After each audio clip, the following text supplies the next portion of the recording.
nas je bilo troje četvoro samo. Zoran, Kum i još neko je bilo. Pa i Sanja. I sad njih troje pričaju, sedi na ovo napis. I njima je, reći, pa ja. Pijem. Šta ti je to?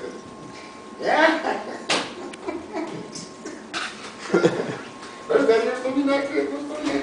Pa recimo nekretno mi ne mogu reći. Pa recimo oni opet pričaju. I konačno da kažem to što je genij. Ma ne mogu da kažem. Ja sam genij. To ja njima kažem. E onda su oni počeli da se smiju.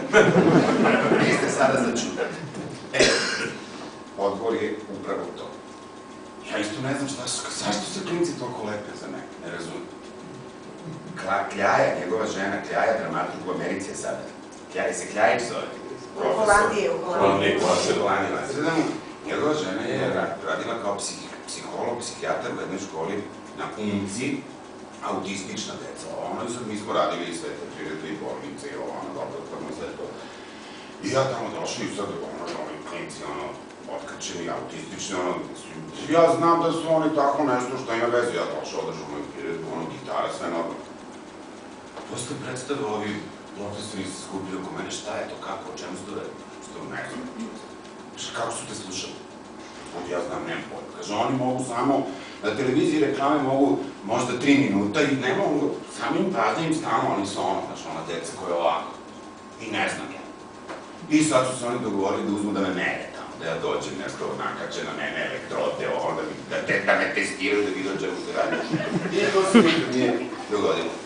I sad godine prolaze i ja ukapiram o čemu se radi. To si jednostavno takav. Ja apsolutno ništa ne radim. Ja ništa, samo ponašam prema njima normalno, sve isto. I onda sam to shvatio o čemu se radi. I vi ćete sad shvatiti. Svi ćete se setiti da u svom životu imate jednog ili dva nastavnika, profesora, učitelja iz škole koji su vam ostali kao neki posebno specijalni ljudi. Ja znam dvojicu, jedan je bio iz fiskulture, drugi je bio predavao slikarstvo, solari. Oni su bili kao da su bili otkačeni nekako. I ovaj, naš komšija jedan, on kaže, on nikad, pošto mi igrali karte s njima, pijemo pivo, igramo karte. I on kaže, ne znam, da li je Branko nacugan ili je on takav. Jer on je klinac, ja kako se ja njemu obratim, to je uvek nekako drugačije. I ja sam jednostavno takav, i to je ono, njeni je teško reći, to se zove harizma, za to. Ja imam harizmu za decu. To je odgovor na kockicu, jer bilo je milion serije koje su počinjale tako. Urednik smisli, angažuju glumca, isplaniraju, bude 20-30 epizoda i odigra se. Pa onda nova, Paca, Postopa, Koleviću, Paniću, pa metla bez drške, pa metla sa drškom, pa lonac bez dna, pa koliko ih je sve bilo, setite se. Nijedna nije imala 200 epizoda. Nisu našli čoveka koji ima tu harizmu. Pojavio se Manda. Manda ima tu harizmu za decu. Ja Mandu kad sam vidio ovdje je bilo Manda dođi kod nas, ali on je imao svoj bioskop, je napravio svoje pozorište.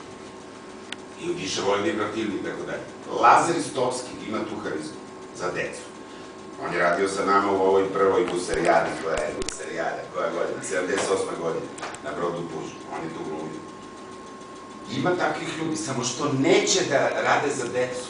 Manda hoće da bude filmski glumac i odličan je, morate reći da je super. Igra u nekim levim serijama sad na televiziji, mislim, ne znam kako uspe tu da ispadne pristojan. Odličan glumac. A bio je bum za decu kad se pojavio, bilo je za Ljubiška, je bio njegov izraz, ako se seća. Deca su otkidala za njega. Ima harizmu za decu, to je odlično.